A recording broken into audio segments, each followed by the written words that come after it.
Chers amis, bonjour et bienvenue sur Indakos Radio Télévision dans le cadre de l'émission L'école du dimanche. Dans cette école du dimanche aujourd'hui, je voudrais vous inviter à ce que nous étudions ensemble le texte de Matthieu 25, les versets allant de 1 jusqu'à 13. Ce texte-là, il est vulgairement appelé la parabole des 10 vierges. Et c'est par là que nous allons commencer.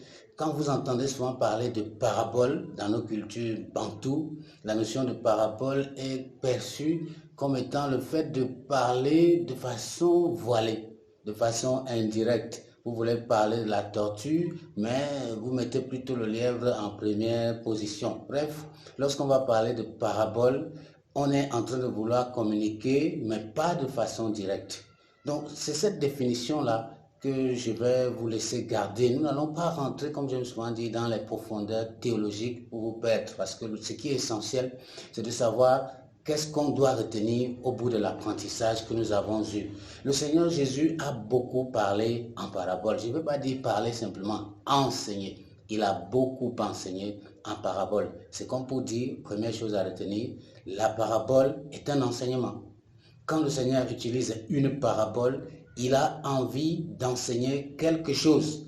Il faut donc savoir quel est l'enseignement qui est caché derrière chaque parabole.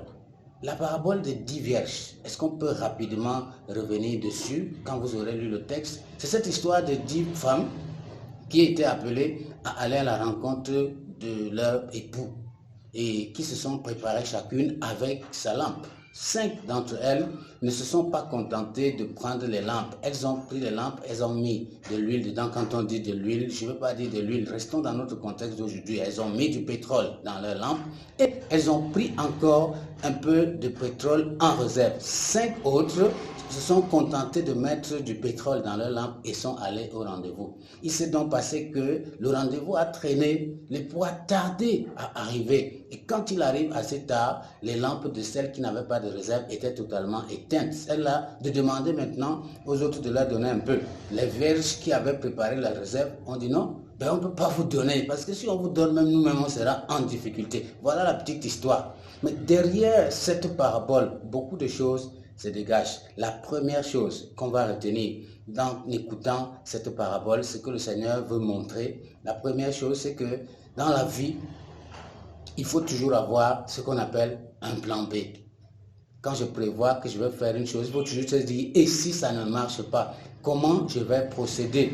Dans le cas concret de nos vierges, il ne suffit pas de parler d'un simple plan B, parce que la notion du plan B sous-entend que si ça ne fonctionne pas ici, je sais que je vais jongler de l'autre côté. Et beaucoup de gens sont champions en plan B. Ils sortent, ils ne prévoient pas le chargeur de leur téléphone. Leur idée, c'est que bon, je vais aller trouver chez quelqu'un d'autre là-bas. C'est ça son plan B. Il va sur le marché, il ne fait aucun calcul, il ne prépare rien. Quand il va arriver sur place, son plan B, c'est que quand tout va échouer, il va s'accrocher sur les autres gens pour que ça fonctionne. Le plan B, parfois, n'est pas très précis. Ici, dans le cas de cette parabole, c'est la réserve qui est la chose. Il faut toujours avoir une réserve. C'est-à-dire, la réserve, elle est plus précise parce que c'est un plan B qui est basé sur soi-même. La plupart du temps, beaucoup de plans B sont posés sur d'autres personnes. Je fais une chose, si ça ne marche pas, je vais demander de l'aide à côté. Je connais ces personnes-là qui voyagent souvent. Vous voyez, une personne voyage avec 14 bagages. Et maintenant, il va compter sur d'autres gens pour qu'on l'aide. Et je me demande toujours, et si chacun avait ses 14 bagages, toi qui as ramassé les tiens, tu comptais que tu allais les porter, comment? Il faut avoir la réserve. Ça, c'est la première leçon qui se dégage dans la parabole des 10 vierges. Lorsque vous êtes en train de faire les choses, votre argent que vous avez, ne le dépensez pas totalement sans réfléchir sur demain, je vais faire comment. Quand vous avez de la nourriture, n'en consommez pas totalement. Dans la vieille tradition, on avait la nourriture qu'on gardait le soir pour que les enfants mangent le matin. Aujourd'hui, beaucoup de familles ne connaissent plus cette notion de nourriture qu'on garde pour le matin. On est toujours en train de tout faire à partir de zéro. La deuxième leçon qui est là-dedans, c'est que les gens qui sont allés, les épouses, les vierges qui sont allées au rendez-vous, elles ont espéré peut-être, les 5 qui n'avaient pas mis de l'huile, n'ont pas pensé que ça pouvait ne pas forcément fonctionner comme elles se disaient. Elles se sont dit, bon, de toutes les façons, on va aller, ça va se passer avant une certaine heure, nous aurons l'occasion de faire tout ce qu'on a à faire, la quantité de pétrole va suffire. Elle n'avait pas pensé qu'il fallait peut-être patienter. C'est la deuxième leçon, une leçon de la patience. À savoir que lorsque je m'engage dans un projet, ça peut ne pas marcher forcément. Ça peut traîner un tout petit peu. Donc, il faut avoir de la patience dans ce qu'on fait dans la vie. Ce qui peut arriver aujourd'hui peut ne pas forcément arriver, mais il faut attendre jusqu'à ce que la volonté du Seigneur puisse s'installer correctement. C'est ça la deuxième leçon qui s'installe dans cette parabole sur les 10 vierges. Notre vie est censée être semblable à ce que ces 10 personnages sont en train de nous apprendre. Beaucoup de gens n'arrivent pas à supporter lorsqu'il faut attendre très longtemps. Ils vont, comme ces vierges qui sont allés au rendez-vous. Ils ne prévoient pas que si ça ne marche pas, je vais m'asseoir convenablement, je vais patienter. Ils arrivent, ils sont toujours debout. Ils ne cherchent pas un endroit où ils vont s'asseoir pour rester tranquille au cas où jamais ça traînait, pour qu'ils puissent patienter. La parabole des 10 vierges nous enseigne l'école de la patience. Je peux être en train de demander quelque chose aujourd'hui, Dieu peut me l'accorder ou il peut même ne pas me l'accorder. Le troisième enseignement que nous allons retenir là-dedans, dans cette parabole, c'est ce que le Seigneur a donné comme leçon lui-même à la fin. Quand il a fini d'expliquer, il a dit « Veillez donc, car vous ne savez ni l'heure ni le jour. » C'est l'enseignement de l'éveil. La veillée, c'est le travail que le gardien fait. S'il ne veille pas, les voleurs sont en mesure de venir récupérer un certain nombre de choses tout autour. En restant éveillé, ça nous permet d'être concentrés. Ça nous permet de ne pas nous laisser prendre dans le piège du malin qui a tendance à apporter le sommeil, parce que c'est dans le temps du sommeil que la tentation est grande. On se sent faible. Vous vous rappelez les disciples et Jésus le soir où ils devaient être arrêtés. Ils se sont sentis tous fatigués. Ils se sont mis à dormir. Et le Seigneur, lui, il est resté éveillé. C'est la troisième chose que nous devons retenir. Il est important de comprendre qu'un chrétien doit rester éveillé.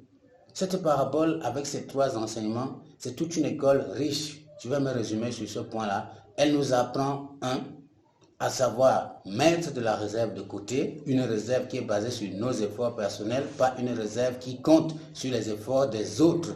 Elle nous permet d'avoir un esprit de la patience, savoir que ce que nous demandons peut traîner, ça peut prendre du temps pour aboutir. 3, elle nous demande de nous mettre à l'éveil, de rester éveillés, parce que nous ne savons ni l'heure ni le jour. De quelle heure et quel jour parle-t-on? Le jour où le Christ reviendra pour juger le monde entier. Vous savez, notre vie est basée sur cette chose. Nous vivons sur la terre en espérant que le temps de la fin viendra où Christ viendra juger le monde. Comme personne ne sait l'heure, il vaut mieux rester en éveil. C'est une école de l'éveil qui nous est transmise à travers la parabole des 10 vierges. Une école de la prudence, une école qui nous fait ne pas rester là, attendre que ce soit les autres qui avancent. Je voudrais demander au Seigneur qu'il vous accorde cet esprit d'éveil, qu'il vous accorde cet esprit de discernement pour que vous sachiez comment mettre toujours votre réserve de côté, qui vous accorde cet esprit de patience, cette patience sans laquelle nous ne pouvons rien faire.